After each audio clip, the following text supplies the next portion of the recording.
What's up, guys? Welcome back to the channel. We're going to watch another JD Vance interview.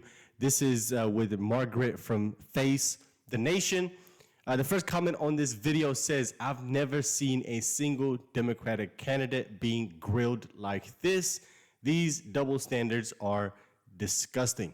So people are always saying that Republicans are cowards, they're scared, they don't go and do interviews. But I think it's the exact opposite. Kamala Harris is running from the media and from interviews where you have JD Vance going on Meet the Press, Face the Nation. He's talked to a whole bunch of liberal media propagandists, whereas Kamala is running. So let's watch this interview and sit down with JD Vance, and then we'll talk about it and read the comment section at the end, so make sure you stay for the whole video. Well, thank you for having us out here to Ohio. You know, President Trump has said you are outstanding, but when you look at what decides elections, the vice presidential pick rarely matters. How are you going to prove him wrong? Well, I think President Trump's right about that, actually. I think most people are voting for Donald Trump or for Kamala Harris. Donald Trump delivered rising wages and a secure border. Kamala Harris has delivered an open border and falling wages relative to inflation and groceries and housing and so forth. So I think that he's actually right, that most people, when they cast their ballots, they're basing it based on who the presidential nominee is, not the vice presidential nominee. It's just straightforward political reality, and I think Donald Trump's right. So you are there to deliver some of the punches? Well, I'm there to help define our opposition a little bit. I think that, unfortunately, Kamala Harris has run a campaign where every time she's in front of voters, a teleprompter is in between. She doesn't really talk to the media, like, at all. She hasn't answered, I think, a single tough question from a reporter. So, yeah, one of my jobs is to get out there and just make sure the American people know that this is a person who supported open borders, who suspended deportations, who stopped the Remain in Mexico policy that kept a lot of Americans safe. And, of course, my job is to help govern once we actually get elected. But I think, again, most people are voting for Donald Trump or for Kamala Harris. That's just the way it is. So let's talk about the vision for the country that you're offering. You supported the Supreme Court ruling recently on mifepristone, the so-called abortion pill, that ruled opponents lacked the legal right to sue over the FDA approval. That's right. This drug is used in like 60% of all abortions in the United States. In a Trump-Vance administration, would you use the FDA to block access to this drug? Well, no. What the president has said very clearly is that abortion policy should be made by the states, right? You, of course, want to make sure that any medicine is safe, that it's prescribed in the right way, and so forth. But the president wants individual states to make these decisions because, look, Margaret, California is going to have a different abortion policy from Ohio, which is going to have a different abortion policy from Alabama. But that was actually different because after Dobbs, the Supreme Court took up this case. Yeah, but like you said, as different. Sure, but like you said, on a matter of legal standing. But I think that what we really want is when states and voters in those states make decisions, we of course want the states and the federal government to respect those decisions. And that's what President Trump has said, is consistently we need to get out of the culture war side of the abortion issue. We need to let the states decide their specific abortion policy. And look, what President Trump and I want to do on family policy is make it easier for families to start in the first place. We want to bring down facts, because that's what the left always says, is that, well, let people have unlimited abortions because these people sometimes can't afford to have kids. That's one of the arguments that they make as well. What if they're going to be born into poverty and these kids are going to be in a family that's struggling? Well, one, if you let the states decide, the people vote on it. And then two, if you also make it easier for people to have families and more affordable to have families, and that's the policies that Trump and Vance are pushing, I think that's very productive. I think that's very, very productive. Housing costs, so that if you have a baby, there's actually a place to raise that baby. We want to increase and expand the child tax credit. We want to make it easier for moms and dads to not be shocked by these surprise medical bills when they go to an out-of-network provider. We're working on all this stuff, and I think that's ultimately how we turn down the temperature a little bit, is to make it easier to choose life in the first place. Because, you know, when you talk to women, you talk to moms and dads, a lot of times they feel like if you have a pregnancy, especially an unexpected pregnancy, there just aren't options. We want to provide more options so that people are raising families in a thriving and happy way in this country. So at his press... Facts. I mean, I love that. I love that. And the reason I love it is because the right is the only one that's trying to do something about, you know, child care being expensive. The left just wants to just let you kill the baby. hey, you know what? It's expensive to have a baby. Just kill the baby, right? They don't offer any other solution, no alternatives. Where on the right, they're telling you, hey, you know, if your states allow it, they allow it. We're not going to stop you. We're going to let you vote on it. But we're also going to give you other opportunities that will allow you to stay away from having to do that. And that's respectable, period. Period.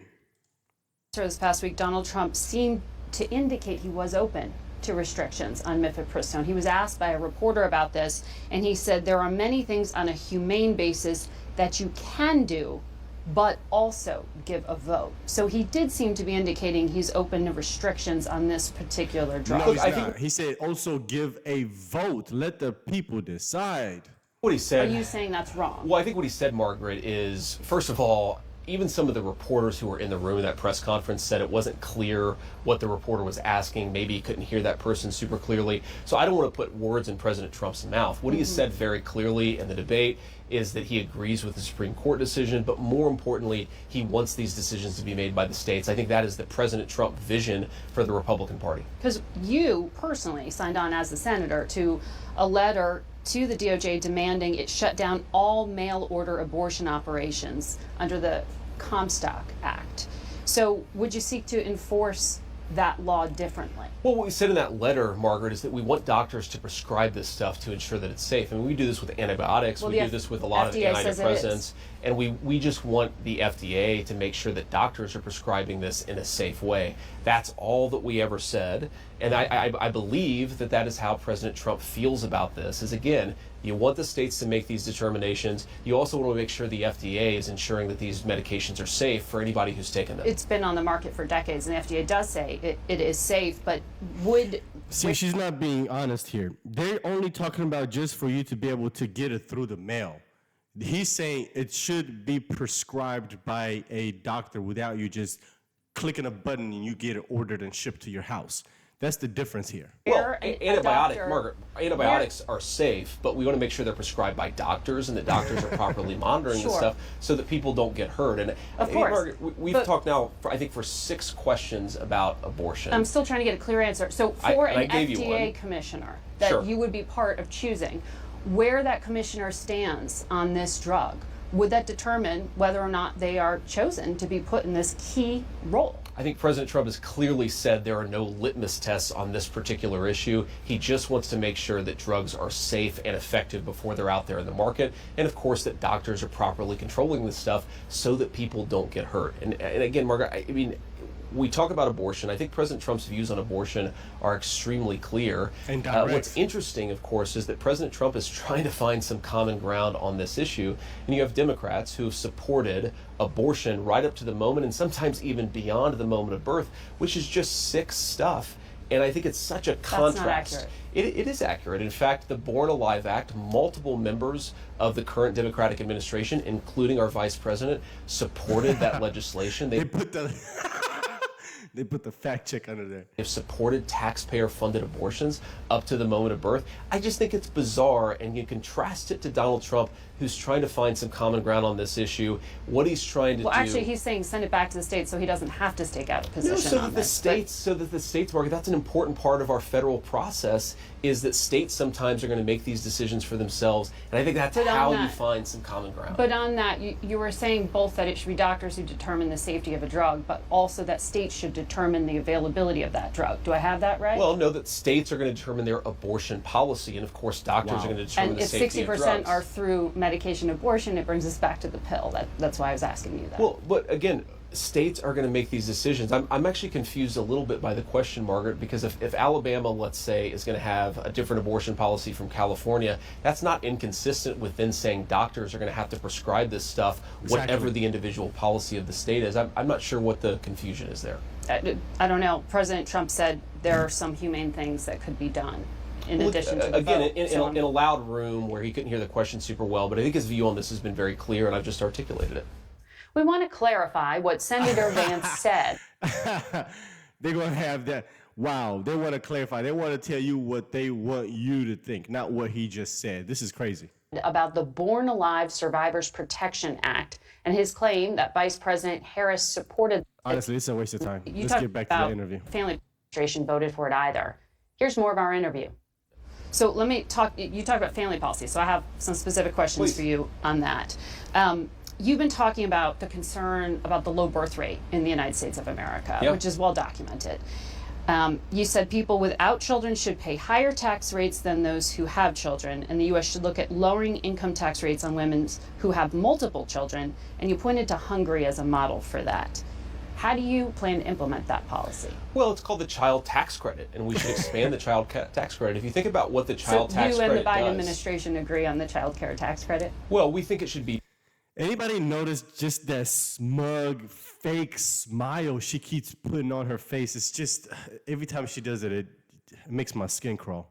bigger. I think President Trump and I believe in an expanded child tax credit, but we also importantly want to actually get this thing done. The child tax credit has languished thanks to the Biden administration because Harris has failed to show fundamental leadership. Chuck Schumer's been unable to get it through the United States Senate, and we want to have a more pro-family policy. Now There was you just asked a vote about on this, you know well, that. Well, let's. and it you was- weren't, it was- it was you a weren't there. But Margaret, It was a messaging bill, I'll give you that. it was a show vote, I'm with you on that. and if but- I had been there, it would have failed. So and tell me I was specifically what you want to do to expand the child care tax credit, because it's like $2,000 per kid right now. Well, I think one of the things you can do is make it bigger per child. I think we'd love to see it at a higher dollar value. And Do you again, have President a Trump and number I in have, mind? have proposed that. I mean, look, I'd love to see a child tax credit that's $5,000 per child, but you, of course, have to work with Congress to see how possible and viable that is. We've also proposed legislation, Margaret, to end this practice of parents getting these surprise medical bills where they go to the hospital, they have a baby, they chose an out-of-network provider, and they come home with unexpected bills. I've actually sponsored legislation to end that practice. So we have a whole host of pro-family policies that are out there. And again, on the Harris administration, I got to push back against something a little bit, Margaret, because when these comments where I said parents should pay lower taxes via the child tax credit came out, the Harris administration immediately jumped and said, we disagree with this. The Harris campaign said, we disagree with this. So did they want the elimination of the child tax credit, or were they just being careless in responding to remarks that I made 3 years ago?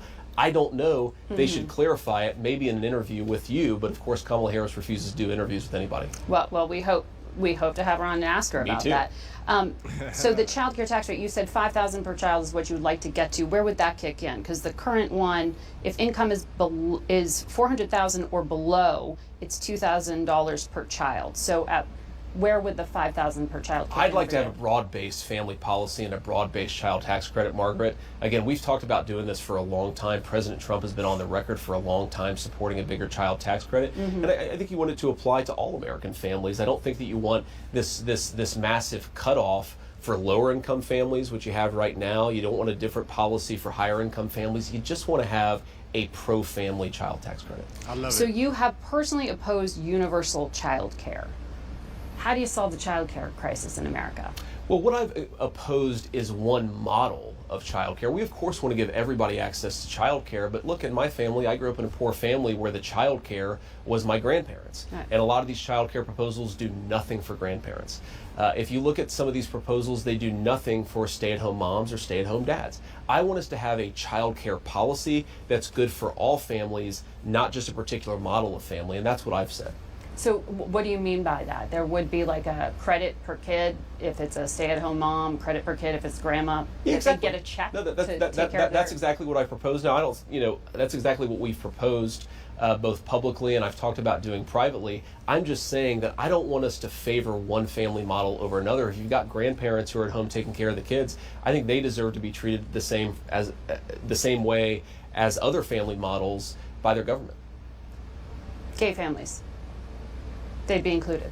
All families. All families would be included, Okay. of course. All families would be included. So Wow. I was looking at the platform, the Trump-Vance platform that was rolled out at the RNC. You talk about school choice, you talk about 529 savings accounts. What about really young kids? Should 3- and 4-year-old kids have access to preschool? Well, look, I think that certainly some families are going to choose that, but again, some families are going to choose grandparents and so forth. I think our Well, view... that's childcare. That's different than Well, our a view, preschool. well, very often preschool is childcare, is at least a form of childcare. I know that when I went to Your preschool, kids my went parents to used... preschool. Yeah, and we use it as childcare, right? You're hoping the kids get a good education, but you're also doing it because you want to provide childcare for your kids. I don't think there's anything incongruous or inconsistent about that. And I think, look, we believe that we want to make it easier for American families, Margaret, to make their own choices on this stuff. When we talk about school choice, Of course, school choice would apply to all families. It would apply to all parents. And we would just want parents to have choices. Including for preschool, because in many public school systems, there is no preschool. That's why I'm asking. I think that we want parents to have choices, Margaret. Like I just said, we want them to be able to make the choices that make the most sense for their family. For some, it's going to be preschool. For some, it's going to be daycare. For some, it's going to be having the kids stay at home a little bit longer. We just want the government to treat everybody equally, regardless of whatever education or family model you have. So you have a very young family. I do. You have a very accomplished wife, Usha, who she went I'm to. very proud of her. Yes, Yale, Cambridge. She clerked at the Supreme Court. We heard her on stage at the RNC.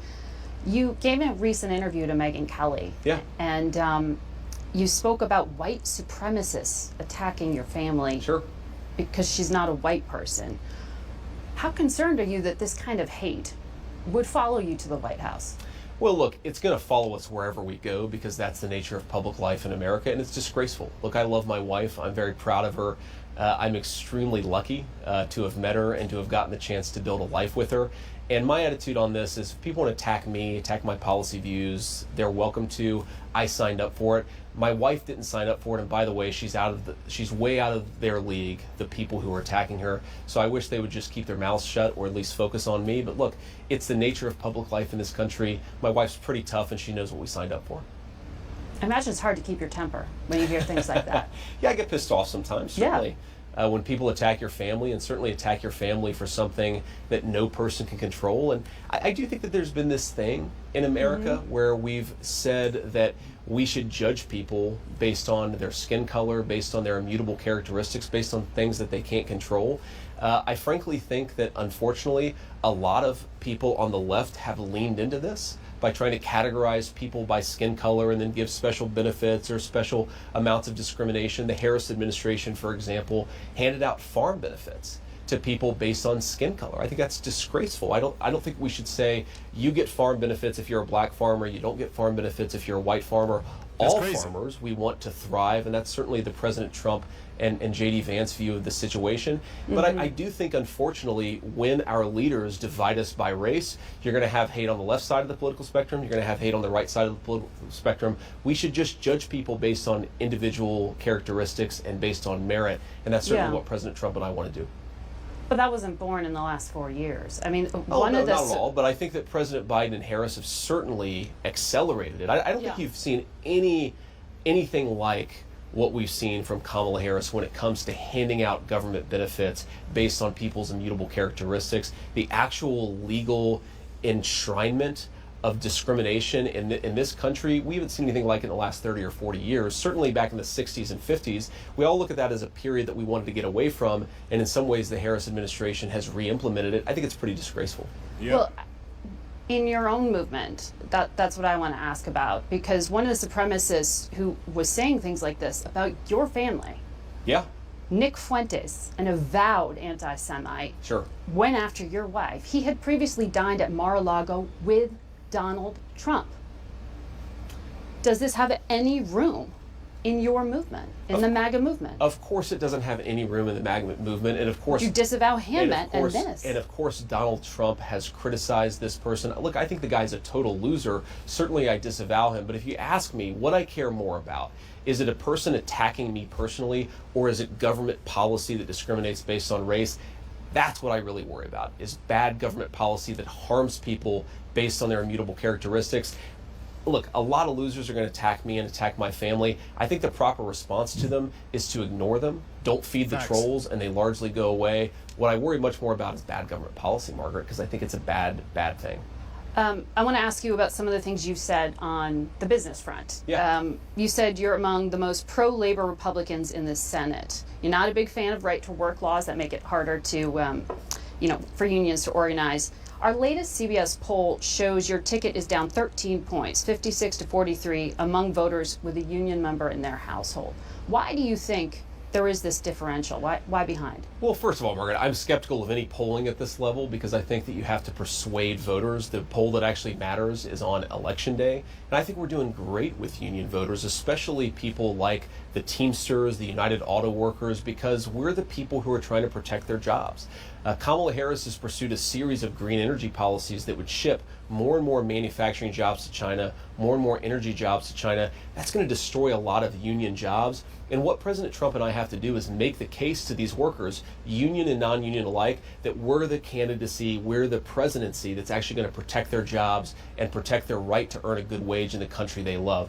I think that when people know about the policy difference between Kamala Harris, pro-shipping American manufacturing jobs to China with ridiculous energy policies, and Donald Trump, who wants to drill and actually open up American energy markets so that we can manufacture more, they're going to vote for President Trump. I have no doubt about that. You're one of the few Republican supporters of antitrust reform. Yeah. Which has actually been a cause the Biden administration, the Biden-Harris administration has taken up here, trying to block mergers and ramp up antitrust. You said of FTC Commissioner Lina Khan, she's done a pretty good job. Yeah. What do you mean by that? If you're in office, you're going to go after trying to break up Google, trying to break up Microsoft. What does that mean? Well, look, I don't agree with Lina Khan on every issue, to be clear, but I think that she's been very smart about trying to go after some of these big tech companies that monopolize what we're allowed to say in our own country. I don't want a billionaire. Which companies? I don't want Google or a billionaire that controls Google that's in bed with China to be able to censor American information. That's exactly what they've done. I think these companies are too big, too powerful. And he's a huge supporter of your movement. But he does not and he does censor. so much business with China. One, he does not censor, and two, he does not have a monopoly over free speech in a way that Google has a much, much bigger company, a much more powerful control. And by the way, the presidency that started the antitrust lawsuit against Google was Donald J. Trump's presidency, right? So in a lot of ways, President Trump and I look at this in the same way. We want good wages for American workers. We want Americans to be able to speak their own mind in their own country. And sometimes that means you've got to take on those monopolies. President Trump already did it, and I think he'll do it again if we give him another chance. It just stands out as interesting to me because you courted so much money effectively for the campaign from Silicon Valley and from so many of these not from Google, not from Google and Facebook, Margaret. I think there's a big difference between big tech and little tech, right? A lot of these companies are upstarts. They're trying to build a cool product. They're trying to take on the Googles and Facebooks of the world. Google and Facebook are not giving me a whole lot of money because they don't like me, because I believe that Americans ought to be able to speak their own mind in their own country. And I think these companies are too big. We ought to take the Teddy Roosevelt approach to some of them, break them up, don't let them control what people are allowed to say. So yes, the big tech companies don't like me. The little tech companies, people I think who are trying to do something important to take on those big tech incumbents, yeah, a lot of them do support me, and I'm of course proud to have their support because we agree on a lot of big issues. So you're promising them less regulation of certain things? Is that what promising who? Small tech. You didn't give any names, so I don't know. Well, look, I mean, I think Twitter, for example, if you look at its user base and you look at how much control Google has over the digital advertising infrastructure, we ought to be going after some of those incumbents. And certainly, I don't think that Elon Musk has any monopoly. He's not using his company to try to destroy competitors. And that, to me, is when something crosses the line where you've got to be a little bit more focused on antitrust issues. We're going to mark this year the 3-year anniversary of the end of the U.S. war in Afghanistan. Yeah. President Trump negotiated that withdrawal. Sure. The execution, you've been very critical of, as very chaotic under President Biden. But let's look at what you could do if you're in office. There are about 80,000 or so Afghans who were left behind, many of whom worked for the United States. Does America owe them? Should you bring them here? Absolutely. Well, I think that we should bring people here who helped us and have been properly vetted, and that's very, very important because a lot of the people the Biden administration has brought in have not been properly vetted. Are you talking about Afghan vets? And I think the most important, certainly the Biden administration has let in Afghan nationals who say that they supported Americans but actually did not. We also remember, Margaret, there was a lot when we were in Afghanistan, a lot of so-called blue on green or green on blue violence where people who were allegedly supposed to help us killed American troops. So I want them in our country? Of course I don't. In fact, I wish they weren't on this earth anymore. So we have to be careful about who we let into this country. I'm talking about people who worked alongside United States service people. And if they said yes after they're properly vetted. I don't understand why these people don't comprehend simple answers, simple, direct answers. On the ground in Afghanistan. And if they're properly vetted, I think that we should help them. Some of them don't want to come here, by the way, Margaret. Some of them would like us to give them safety in another country. You don't have to bring every single person who helped the United States into the United States, you can send them to other places as well. But certainly I don't think we should abandon anybody who's been properly vetted and actually helped us. I ask you that because President Trump said a few days ago he'll suspend refugee admissions to the United States. Exactly, because we're not properly... But you're saying not in this case. No, absolutely I'm saying in this case, Margaret, because we're not properly vetting the people that are being let in through these refugee programs. What President Trump said is very important. You cannot show up at an American consulate and say, I helped the Americans, go let me into America because I'm a refugee. That's not how the process works, you know that. It very often is how the process works, Margaret. The Biden administration has been scandalous in not properly vetting these people. Donald Trump is exactly right. And again, just because they helped us, allegedly, doesn't mean you have to let them come to Pittsburgh, Pennsylvania. Maybe some of them should go to other countries. Maybe we should help some of them in their own country. And President Trump's exactly right about this. In fact, we know beyond a shadow of doubt that some of the people who have been led into this country are on the terrorist watch list. That is disgraceful. I think Trump now is you're right that we should conflating stop a few different things. You are now talking about people who have come in through the southern border versus people who were vetted and worked with U.S. intelligence. We've certainly let in people through refugee resettlement who should not be in this country. Absolutely we have. We have not properly vetted everybody who's come in. Wow. Do you have something that you've been briefed on? Certainly, if you look a at specific example that you're worried about? I have been briefed privately, but there's also been public reports of people who have come in through the refugee resettlement process who are actually on some kind of terrorism watch list, who importantly were not actually helping Americans, even though they claimed. We got to be careful, Margaret. We have a country to protect, and I have 3 young children. I don't want people walking around the streets of this country who said they served the United States, but because the Biden administration doesn't believe in immigration enforcement, they didn't properly vet them. But you would properly vet them and allow them in if you're in the White House? No, I didn't say that. I said let everybody in. No, I think you want to help them. I didn't say everyone. I said specifically Afghans. I say you want to help them. Maybe they want to resettle in their own country. Maybe they want to resettle in another country. What I've said is I do think that we should help the people who were good to us. That doesn't mean every single one of them has to come to the United States of America. Okay. Right? I'm being wrapped, but I really want to ask you about China, if you're game. Yeah. Okay. So do you view China as a competitor or an adversary? I think they're both. Right? And I think that what we want to do here is build the kind of international order where we can check China. We don't want to go to war with China, but certainly they're an adversary. I mean, they know, for example, the Chinese know that they're manufacturing tons of fentanyl they're letting come into our country.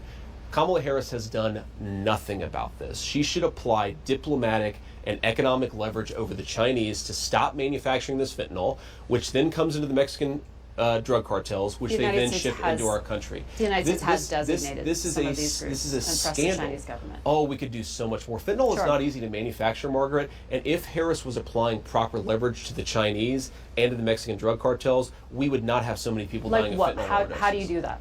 What's your vision of how do you do that? I think you walk into Beijing, you talk to Xi Jinping, and you say, your entire economy is going to collapse unless you get access to American markets. You need to take this fentanyl seriously, or we are going to impose serious tariffs and economic penalties for not following our laws and not helping us stem the flow of this deadly poison. And you wouldn't be worried about blowback on the U.S. economy?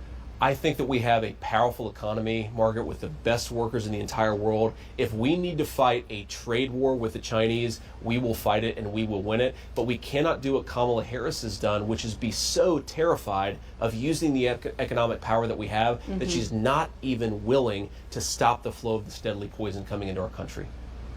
President Trump said Vladimir Putin and Chinese President Xi were lovely individuals when he was speaking in Montana last night. You agree with that characterization? I think that President Trump gets along with world leaders, and there's nothing wrong with him complimenting them as people if it makes him more effective diplomatically. And there's an irony here. That's different than walking in and laying down the law to Xi Jinping. Oh, no, it's not actually, because you're better able to lay down the law like President Trump did if you actually have a good relationship with people and they trust you to follow your word. We have to remember that Democrats... They just want him to go and bully these world leaders. That's what it is. Trump is actually being diplomatic. He's being friendly. It's the art of war. That's what the left doesn't understand. Including Kamala Harris attacked Donald Trump for having a good relationship with Vladimir Putin. Well, when Donald Trump was president, Vladimir Putin didn't invade another country. When Kamala Harris was vice president, he did. So maybe they should take a lesson from Trump's playbook about diplomatic legitimacy, because I think Donald Trump got a lot done because world leaders respected him. J.D. Vance? Man, J.D. Vance has been cooking lately. I'm telling you guys, I'm liking this guy more and more every single time I see a video or interview of him. So, first comment, 2.8 thousand likes. I've never seen a single Democratic candidate being grilled like this. These double standards are disgusting. And he did so well with all of these questions that she threw at him that were mostly set up to get a gotcha moment. He was able to answer them very, very well. Very articulate, very direct, and very smart. Next comment, 1.4 thousand likes. She is trying so hard to either put words in his mouth or paint him into a corner, but he's way sharper than 99% of any politician she has ever sat down with. True leader. Next comment. I was not excited about Vance at first. Same here. I mean, I didn't really know the guy, so that's why I've been watching so many videos about him just to kind of get a feel for him. But yeah, but he has absolutely proven himself. I agree, 100%. Trump is action, and Vance clearly articulates that action. He is fabulous, easy to understand, and relatable, 100%. Next comment says, JD is very calculated and eloquent in handling this interview. Great job, Mr. Vance, and I do support you and Donald Trump for making America great again. Next comment, 844 likes. JD, so impressive under hostile attack, staying on point, calm, and intelligent. And that is the biggest difference between Kamala Harris and JD Vance, is because he is not scared to go into adversarial territory and hold his own weight. Kamala Harris is just running. So anyway, let me know what you guys think. I hope you enjoyed this video today. Let's talk about it in the comment section down below. And if you're brand new to the channel, consider hitting the subscribe button for more content. I'll see you guys on the next one. Peace.